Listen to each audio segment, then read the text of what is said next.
नमस्कार दोस्तों, PSSM blessings परिवार से मैं मिशा गुप्ता पुस्तक रुक्मणी और काल चक्र का फेर के ऑडियो 39 में सुजाता द्वारा रेवती की कहानी को आगे बढ़ाती हूँ।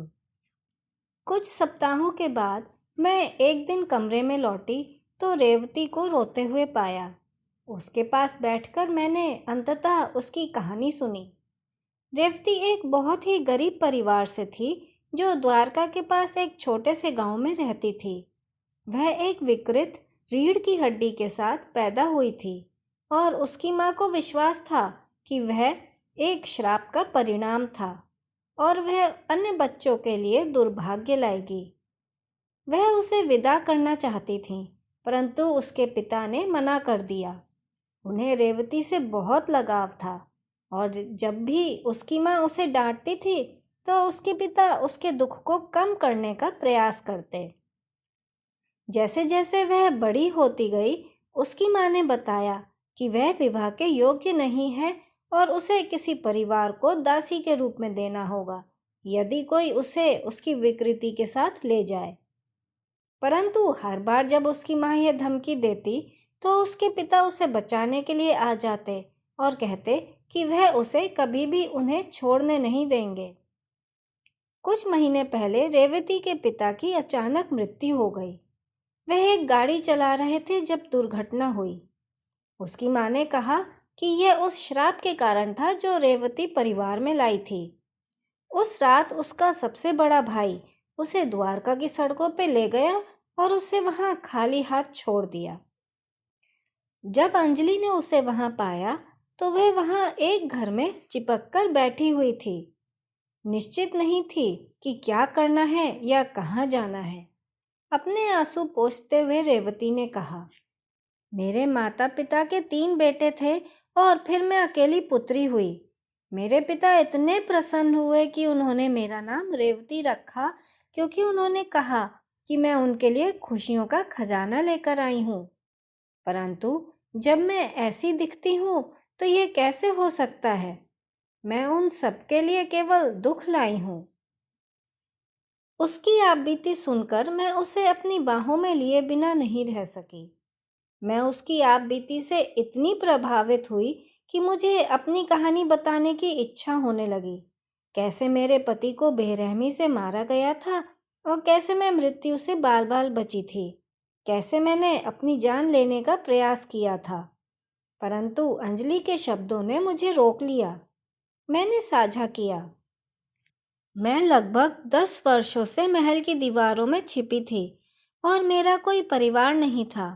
मेरी माँ ने हमारे परिवार को तब छोड़ा जब मैं 8 साल की थी।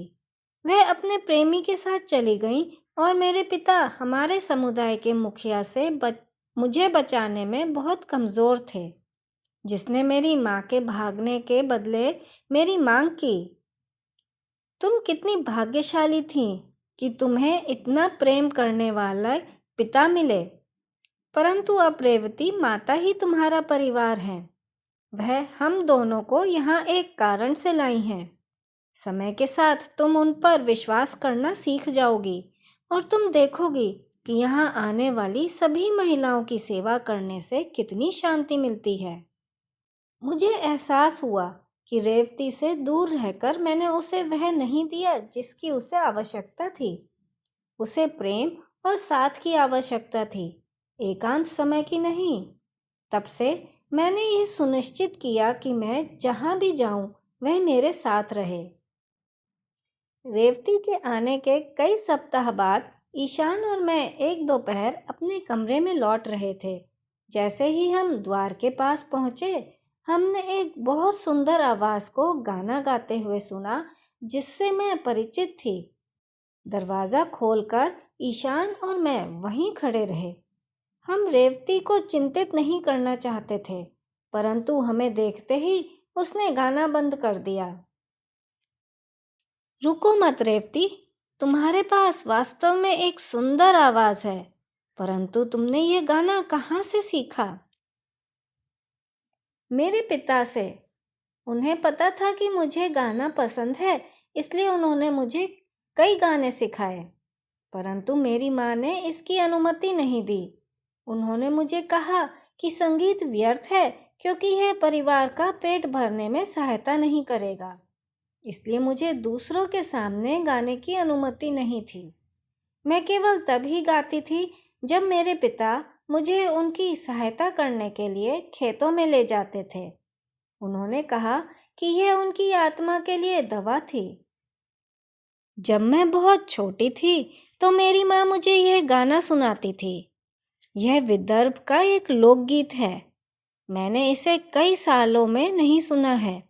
मुझे आश्चर्य है कि तुम्हारे पिता ने इसे कैसे सीखा। रेवती ने अपने कंधे उचकाए। मैं जारी रही। तुम्हें गाना नहीं छोड़ना चाहिए रेवती। हो सकता है संगीत मेज पर खाना ना रखे, परंतु यह हृदय को खुशी देता है और यह उससे भी अधिक मूल्यवान है। कुछ सप्ताह बाद मैं एक सुबह उठी तो रेवती को अपनी बाहों को छत तक फैलाते हुए पाया। मैंने इसके बारे में कुछ नहीं सोचा और करवट बदली और वापस सोने का प्रयास करने लगी। परंतु अचानक मुझे एहसास हुआ कि वह पहले ऐसा नहीं कर पाती थी। बिस्तर पर बैठे हुए मैंने देखा कि उसने अपनी बाहें ऊपर उठाईं और फिर झुककर अपने हाथों को फर्श पर नीचे रख दिया और फिर सीधी खड़ी हो गई।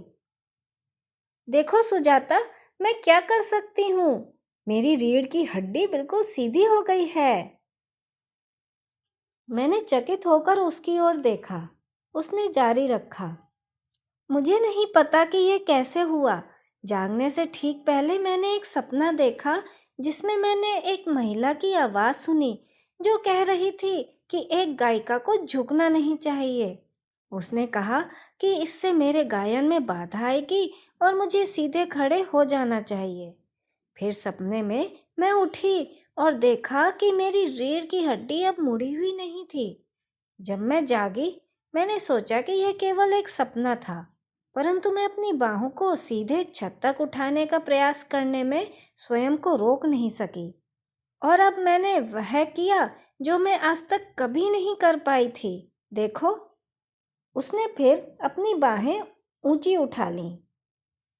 मेरी रीढ़ की हड्डी ठीक हो गई है सुजाता। तुम अभी तक माता से मिली नहीं हो, है ना? नहीं, मैं रुक्मणी देवी से अभी तक नहीं मिली हूँ। जब तुम मिलोगी तो समझ जाओगी। जब मैं यहाँ आई थी तो मुझे भी एक विकलांगता थी, परंतु कुछ समय बाद वह ठीक हो गई। रेवती ने मेरी तरफ अविश्वास से देखा, पर मैं बस मुस्कुराई। उस दिन बाद में अंजलि रेवती को देखने आई। उन्होंने उसे एक तार वाला वाद्य देते हुए कहा कि माता चाहती हैं कि वह वाद्य रेवती के पास हो।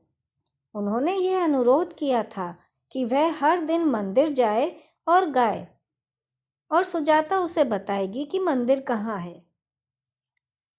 अंजलि को उसकी नई सीधी रीढ़ की हड्डी दिखाने के लिए रेवती ने खड़े होते हुए कहा कि अब वह सीधी खड़ी हो सकती थी। अंजलि के चेहरे पर एक बड़ी सी मुस्कान फैल गई और उन्होंने उत्तर दिया, देह को ठीक करना सरल है, मन और हृदय को ठीक होने में अधिक समय लगता है। वह माता का असली काम है। रेवती की माँ ने उनके मन में इस धारणा को इतनी गहराई से बसा दिया था कि संगीत का कोई मूल्य नहीं है, और मैं देख सकती थी कि उसके लिए इस तरह की सोच को पार करना कठिन था। वह केवल तभी गाती थी जब कोई आसपास नहीं होता था। वह सुबह जल्दी उठकर मंदिर जाती थी क्योंकि माता ने अनुरोध किया था, और सुबह की पूजा के लिए सभी के आने से पहले गाती थी। केवल ईशान, मुझे और देवी को ही उसे सुनने की अनुमति थी। कोई और आता तो वह अचानक रुक जाती।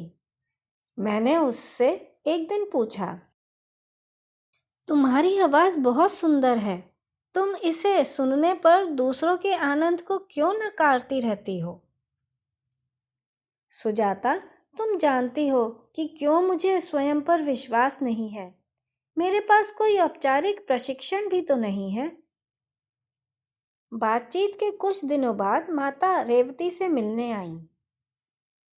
फ्रेंड्स, क्या रेवती अपने अंदर का आत्मविश्वास जगा पाएगी?